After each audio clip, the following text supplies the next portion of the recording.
జగిత్యాలలోని మంచినీళ్ల బావి వద్ద ఎమ్మెల్యే సంజయ్ కుమార్ ప్రజాపాలన ప్రగతి ప్రణాళిక 100 రోజుల కార్యక్రమం ప్రారంభించారు.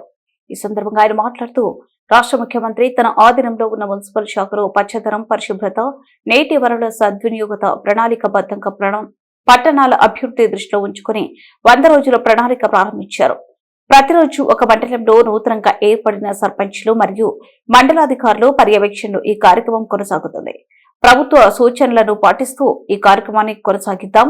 2009లోనే మాస్టర్ ప్లాన్ గడువు పూర్తయింది. జగిత్యాల పట్టణంలో చాలా ప్రాంతాలలో ఎలాంటి అనుమతులు లేకుండా నిర్మాణాలకు కొనసాగుతున్నాయి. దాదాపుగా 14 సార్లు 126 సర్వే నెంబర్లను రెగ్యులైజ్ చేశాం. రాష్ట్రంలో ఎక్కడ లేవని ఇళ్లను మీ అందరి సహకారంతో జగిత్యాలకు తీసుకురావడం జరిగింది. నేను ప్రతిసారి తడి చెత్తను, పొడి చెత్తను వేరువేరుగా చేయాలని చెబుతున్నాను. నేను చెప్పినట్టుగానే ప్లాస్టిక్ మహమ్మారి ఈ రోజు మనల్ని ఇబ్బందులకు గురి చేస్తుంది. దాని వలనే నల్లగుట్ట, నర్సింగపూర్లలో ఇబ్బందులు పంటలు ఎదురవుతున్నాయి. వీటి నివారణ కోసం మన ఇంటి నుండే ఈ తడి చెత్త, పొడి చెత్త వేరువేరు చేసే విధానాన్ని పాటించాలి.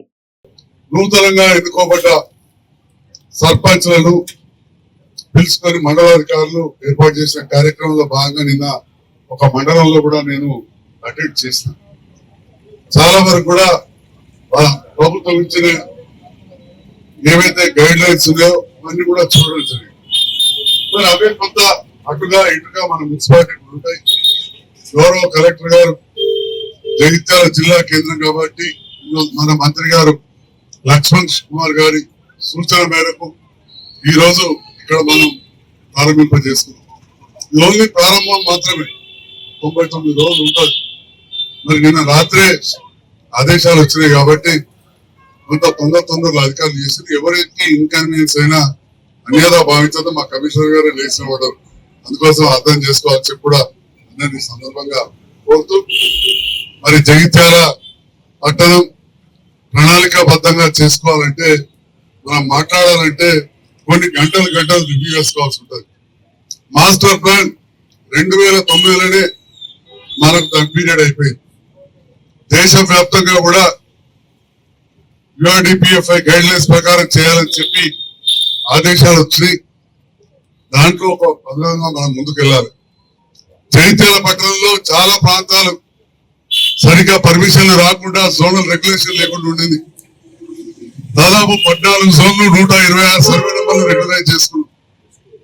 మరి దాంతో పాటుగా ప్రభుత్వంతో వచ్చిన నిధులతో ఇటు చెరువులు, గుంటలు, రోడ్లు, డివైడర్లు, వీధి దీపాలు చేసుకున్నాం. పేదవాళ్లకు రాష్ట్రంలో ఎక్కడ లేని ఇల్లు మీ అందరి సహకారంతో, ప్రభుత్వ సహకారంతో మనం జగిత్యాలనే కట్టుకున్నాం. రాష్ట్రంలో ఎక్కడ లేనండి. మరి అదంతా మీ సహకారం, అధికారుల సహకారం, నాయకులు అందరం కలిసి చేసుకున్నాం.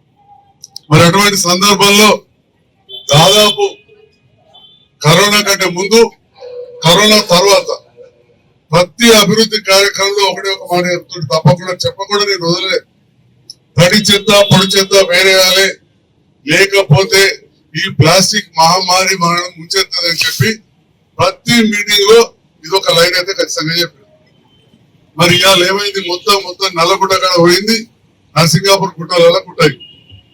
నిన్న రాత్రి కూడా అక్కడ మంటలు వస్తే చాలా ఇబ్బందికరమైన పరిస్థితి.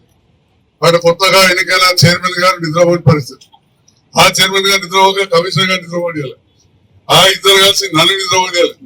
ఎందుకు అంటే మరి అక్కడ వాసన, దుర్గంధం, పొగ. మరి అదంతా పోవాలంటే ఇక్కడ మన ఇంటి కాడికెళ్ళి వంటి దగ్గర చాలా కావాలి. తడి చెత్త, పొడి చెత్త వేయడనే అప్పుడు సాధ్యమవుతుంది. నేను గౌరవ అడిషనల్ కలెక్టర్ గారిని కోరుతా ఉన్నా దీనిపైన.